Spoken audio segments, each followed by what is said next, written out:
Hey, you all. Welcome back. Y'all already know what it is. You see the title of this video. This is Real Housewives of Beverly Hills, darling, season 11, episode 11. Before we get into it, this is my third video of the night. I am tired, so I will not cover everything in the episode by far. I will not.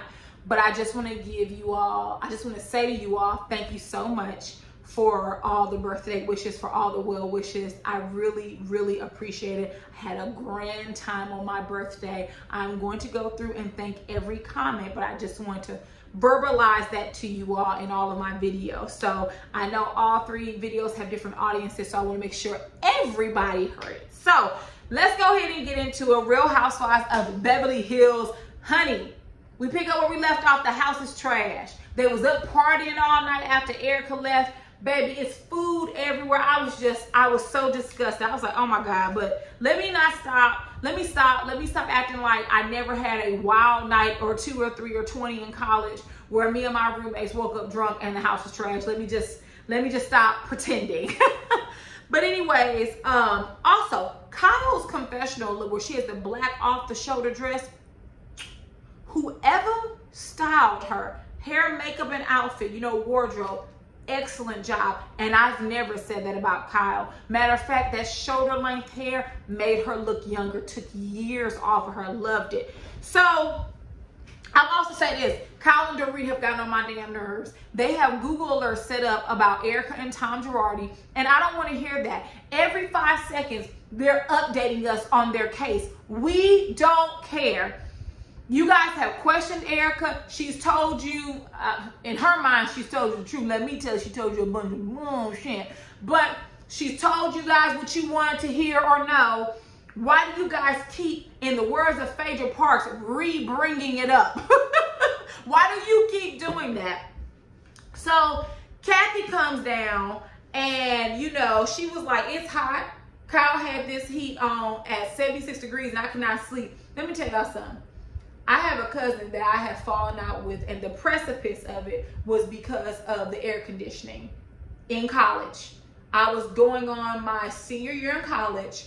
My cousin is a year behind me, and she told me and my friends, who were also our roommates, that while we were not at home, we need to turn the air off, and that we were not allowed to turn the air on until we got home, and even then it needed to be on 80. Now, keep in mind, my cousin used to walk around campus with a black velour jumpsuit on. If you're too young to know what velour jumpsuit on, just know it's hot as hell. She would wear pitch black, full-length pants, full-length jacket, and then she would put the hoodie on her head, and she would have some type of scarf underneath in 100-degree weather. And gonna tell me I couldn't turn on the air. I said, oh, wrong. I said, I'm not doing that. First of all, says the rich girl, whose mommy and daddy pays for everything. Me and my friends work for our ish. And you're going to tell me I can't turn the air on until I get home from work? Are you nuts? Our utility bill will be sky high. But anyways, I'm sorry, I got triggered. Remind me to tell you that, ooh, baby. Now, you talking about some juice and some tea. That story about me and my cousin, that is some juice and some tea for you. I ain't even gonna get into how she started a whole relationship with a guy that I used to date. we ain't even gonna go anywhere near it right now. That's for one of them nights when we have a live and we drinking and we feeling good. Anyways, so Kyle and the rest of them go on a bike ride, and Kathy called mom, was like, hey sis, bring me some chia seeds back and a straw. And Kyle was like, I'm riding a bike. I didn't take a car. She was like, okay, but I need it. Let me tell you something. Kathy is used to, when she say jump, you supposed to say how high. Because let me tell you something. She was not having it. She was like, I don't care if you rode a bike. I don't care if you drove a car. I need my straw and my chia seeds.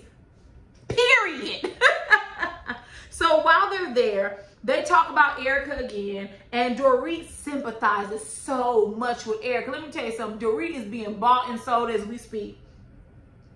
And she's just, she's buying into all of her lies.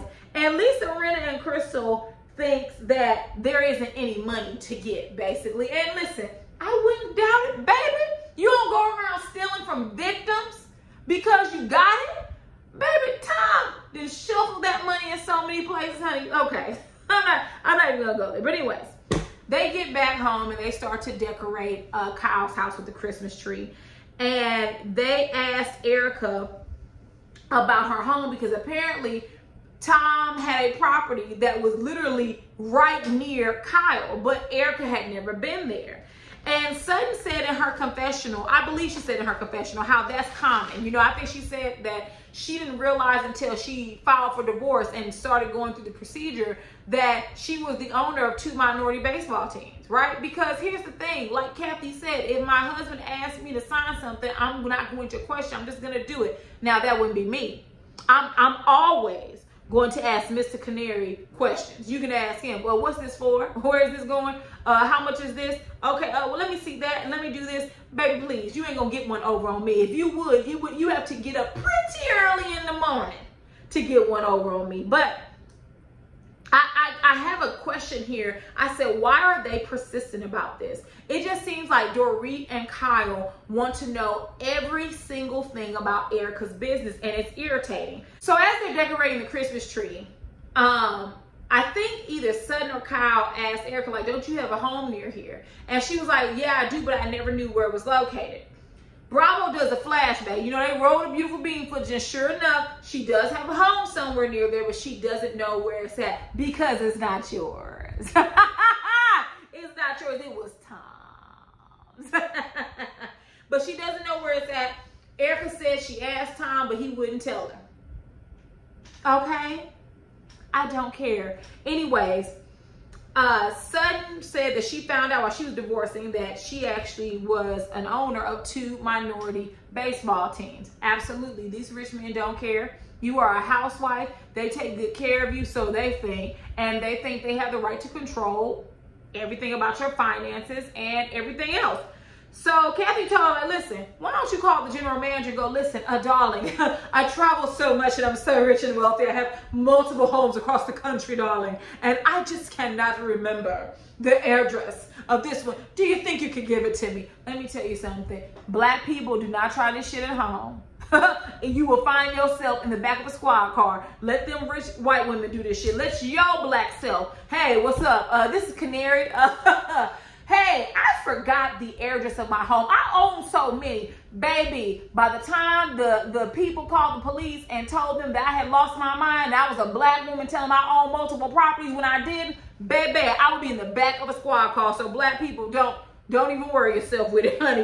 We can't do what Kathy Hilton does. Oh, the privilege. Anyways, so Kyle then asked Erica about Tom being hospitalized. And this is where I'm getting irritated. Every single 5 seconds, what's her name? Kyle wants the tea about Erica and Tom. And see, Erica, you snapped on Garcelle, but who you need to be snapping on are Dorit and Kyle. They're the ones that he asked you about your business, and you're the fool that keeps on responding. But anyways, so Garcelle arrives and she's in a hazmat suit. I don't blame her, but if the purpose is for them to stay separately in a hotel as to not get COVID, then y'all do know that you can get COVID from going dinner with them and being in the same house, even though you're not sleeping there. I'm trying to figure out the rationale for it. So next, Crystal and Garcelle, they meet up in their hotels with sidebar. The La Quinta Inn Resort, baby, if that wasn't some bootleg-ish. I saw when Crystal opened up her door and there was paint on a little wall thing. They walked in and everything was outdated. I said, oh no, baby, I've been in Kyle's house, COVID or no COVID. At this point, you all have been tested, I'm assuming, and you all have tested negative. I would have been in Kyle's house because that setup was bootleg as hell. But anyways, Crystal fills Garcelle in on everything that happened the night prior with Erica and how Erica said that Tom was cheating on her. Well, this is a surprise to Garcelle because they do a flashback and Garcelle asked Erica, do you know if there was any cheating? And Erica said, no, not that I know of. She never said that she knew it, and she said it with a straight face. See, Erica, your chickens are coming home to roost. I love it. I love it. And all of this is caught on camera. You're a liar, Erica. We're gonna get more to you. So they go to dinner. once again, Erica pulls out. So let me see if I can articulate it, because in my head it says one thing, but it's going to sound weird when it comes out. So Erica says that she didn't even know how to go into a bank. She's never used a debit card or an ATM card. Kathy says same for her. I'm sorry, Kathy, the Hilton versus Tom Girardi. Now, Tom Girardi is wealthy, but that doesn't match the Hilton's wealth. So I can picture that. And Garcelle was like, you know, as women, we got to take care of ourselves. That pissed Erica off because she said, well, I was with him for 22 years. But once you stripping and cocktail waitressing before that, you telling me you had never been in a bank. Erica, you are full of BS. I can completely, you know what? I can give you probably never used a debit card, because debit cards didn't become popular till after I was in like my 3rd or 4th year in college. I remember getting my first debit card, going down the subway, ordering like a $5 footlong.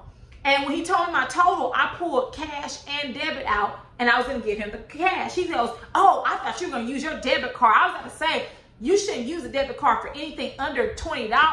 And I agree with him.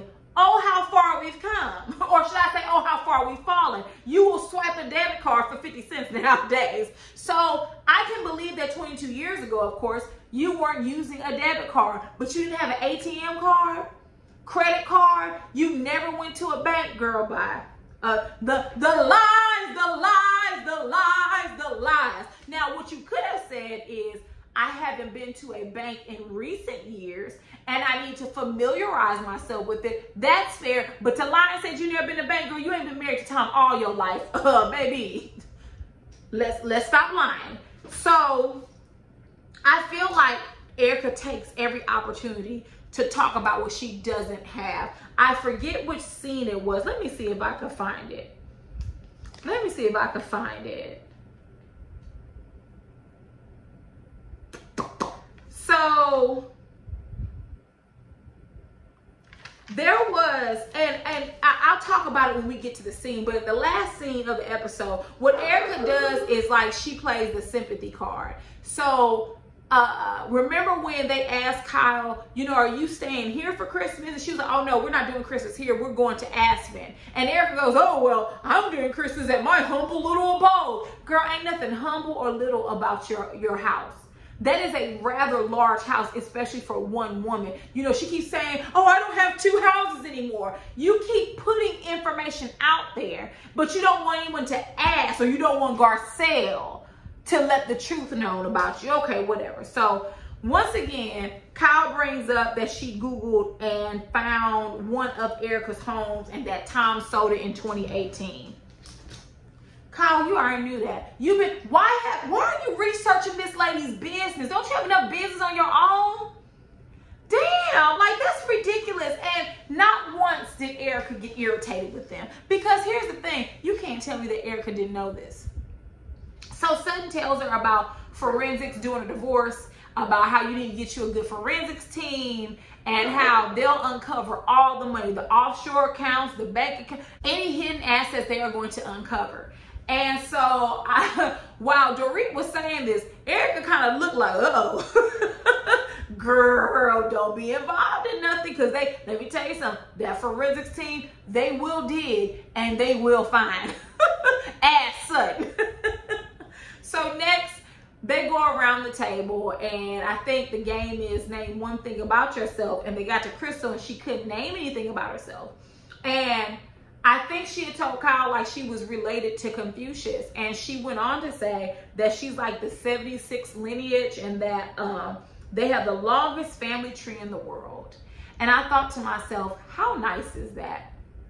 How nice is it that you can trace your lineage to someone and you can say what number you are? You're the 76, you're the 86, but a lot of Black Americans can't do that. For many of us, our lineage starts, right? Or as we know, it starts at slavery, right? Because we can't trace all the way back to where we're from. So it's easy for maybe you to claim that you're the longest family tree in the world, but I would beg to differ and say that there are probably many Black and African lineages that are broken apart because of slavery, because of our families being sold and moved around plantations. It's hard to track that stuff, and they didn't have the records, of course, that we have now. So I just thought that was cool. I thought that was very cool, but it kind of made me like, I wonder about, you know, Black Americans. I wonder about our ancestors, you know, because it seems like we have a lot of broken links in the chain, and I just wish I could trace my family history like that. But that's good for Crystal. I think that was a cool, neat fact that she's related to Confucius. So next, Garcelle gives Erica words of encouragement. She said, you know, we're both really similar.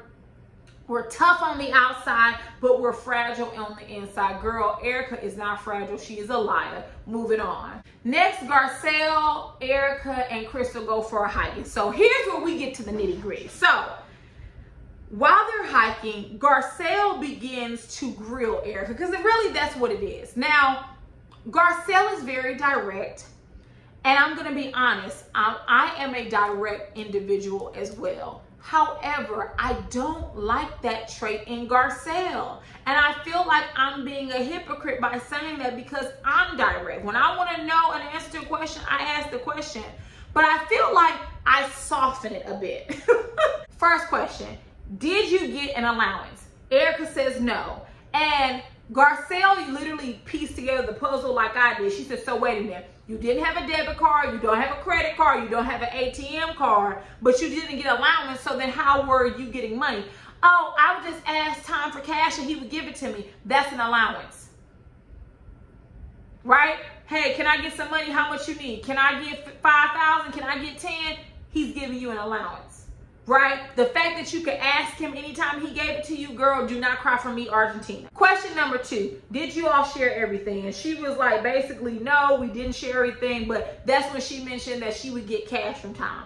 Question number 3, and a very important question. Did you have a heads up? Is that why you filed for divorce? Erica said, no, I did not. This has been a long time coming. Basically, he had a bad head injury. Remember when he went tumbling off the cliff, but then he did a skydive, he did a yawl off the cliff, that one. He had a bad head injury, and basically he continued to decline. His mental state continued to degrade. She said he became repetitive. So I would hear the same story 4 or 5 times a day, and if I mentioned that to him, hell hath no fury, he would become incensed. Crystal relates to her, and she says when her father was going through his battle, that you can feel like a prisoner in your own home. So let me get this, Erica. You want us to believe that you married a man through sickness and in health, through death do you part, for richer or poor, and that when he was sick, you left him. Because here's the thing, y'all had enough money that you knew of to cover medical expenses, right? This is your husband, and he's beginning to become ill, and you didn't think any more of him than to up and leave because he's possibly suffering from dementia. If that's what you want us to believe, Erica, then you also want me to believe that you're a piece of shit, because you are. That is trifling that you would marry somebody. You married an old man. He's funded your lifestyle. You've had everything you could want. And when it went and got tough with his health, so you say, you decided to bail out. All right. I don't believe that. She knew about everything that was coming down the pipe, which is why she got the hell out of Dodge quickly and filed for divorce quickly. So I don't believe that she left him because of his health. I don't believe that story. But the fact that you want us to believe that, it speaks volumes about your lack of character. So then Garcelle asked her, she says, so do you think that basically him stealing the victim's money, do you think all those things can be contributed to his declining mental health? And she says, yes. She then says it's a bizarre ending to a long career. Why is it bizarre? If he's degrading mentally, if he's suffering from illness, that's not bizarre. It's messed up. You know, it's ironic, but it's not bizarre. Sickness happens. illness happens and you want us to believe that you bailed on your husband while he was sick. Trifling. So keep in mind, as they're walking, let me say this. I knew that this was edited funny when I saw them walking away, and as Erica's voice is playing, you could see Crystal's arm moving like she's talking. So I said, uh-oh, this is a dub over, right? So as they're walking and talking, Erica says that she cannot talk to Tom, but he keeps calling her. Now remember, she told the ladies the night prior that she hasn't spoken to Tom since she left their home. So then she says, you know, that he tells her. Now, here's the thing. You say you haven't talked to him. Then how do you know that he's telling you that he misses you? Are you coming back home? And yada, yada, yada, if you haven't talked to him verbally or through text. Because then she said, I'm like, stop. You need to stop. So are you responding to him? Sounds like you are. Oh, I called my attorneys and tell his attorney to stop contacting me. Was that after you responded to America? That's why you mad at not Giselle, sorry. That's why you're mad at Garcelle. You're mad at Garcelle because you thought that wasn't going to air on TV. You didn't know a hot mic picked it up.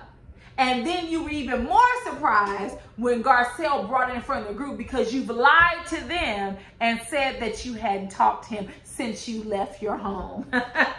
So anyways, they get back at the house and they, this is what I was talking about earlier. They asked Kyle, was she spending Christmas there? And she's spending it in Aspen. And here comes Erica. I'll be in my little abode. That's where you're supposed to be. That's the house you rent and pay bills at. Okay?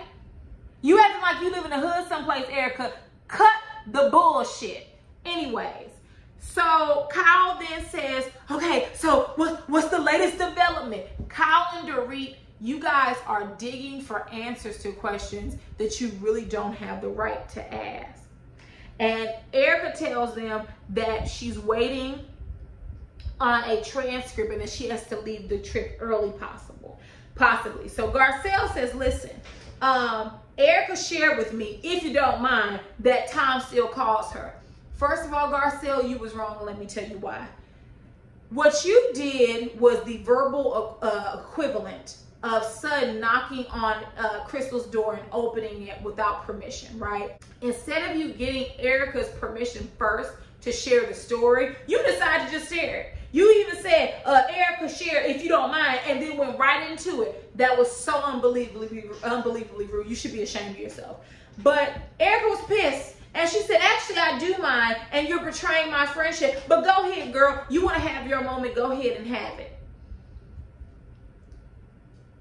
I don't think Garcelle was having a moment. But Erica, you're mad because your lies are starting to unravel.